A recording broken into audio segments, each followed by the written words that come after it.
All products and services featured are independently chosen by editors. However, soaps.com may receive a commission on orders placed through its retail links, and the retailer may receive certain auditable data for accounting purposes. All products and services featured are independently chosen by editors. However, soaps.com may receive a commission on orders placed through its retail links, and the retailer may receive certain auditable data for accounting purposes. All products and services featured are independently chosen by editors. However, soaps.com may receive a commission on orders placed through its retail links, and the retailer may receive certain auditable data for accounting purposes. Jason's sitting in his car, looking nervous as he watches something, then makes a call to Spinelli's phone. Maxie answers and says Spinelli's playing with the kids, but Jason wants Maxie to call Anna to check in and see if she picks up. He won't tell her anything but that. Anna's in bed with Valentin, watching him while he sleeps when her phone buzzes. She answers, whispering, wanting to know why Maxie is checking on her. She passes Jason's message along, but as Anna says she's fine, Valentin gets up, tosses the phone, and starts kissing her. He asks if he was dreaming or last night happened. It did, and she's happy to be with him, but she can't spend the day.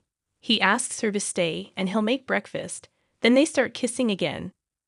Maxie calls back and tells him Anna is fine, then starts barraging him with questions, only for Jason to get a text from Anna causing him to hang up.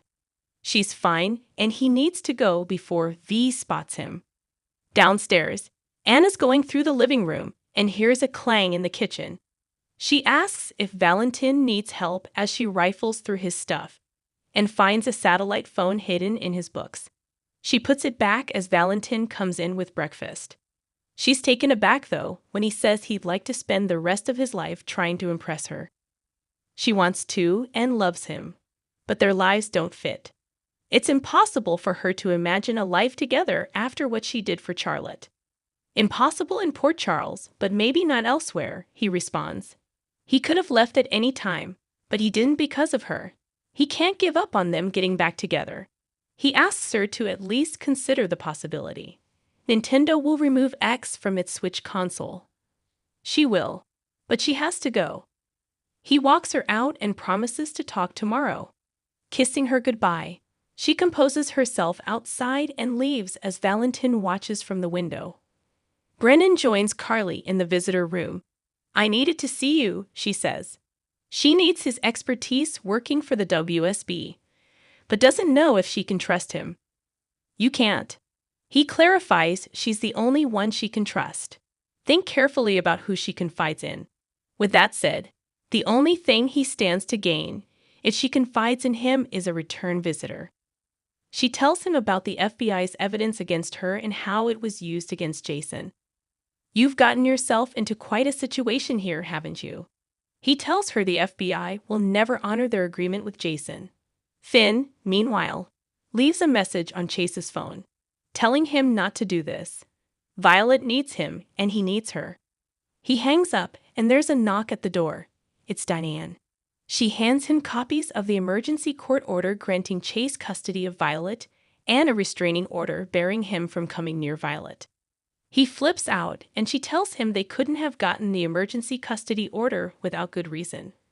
Finn asks if she thought about the damage she's doing to a 9-year-old ripped away from her father.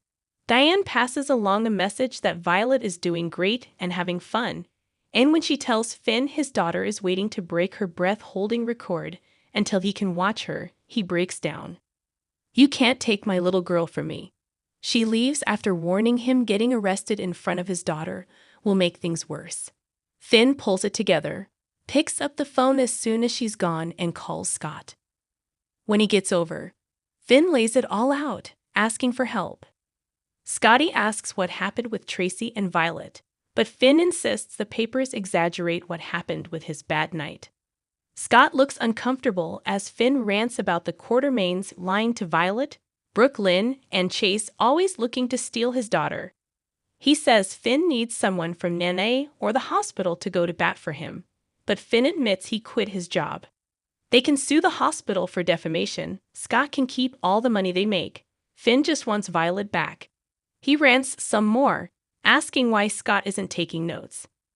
I would if I was taking the case, but I'm not. It's not just the documents. Chase is doing what he has to do, not what he wants to do. You have been barred from seeing your daughter, Scott shouts as Finn goes off again. You can't fix this until you fix yourself.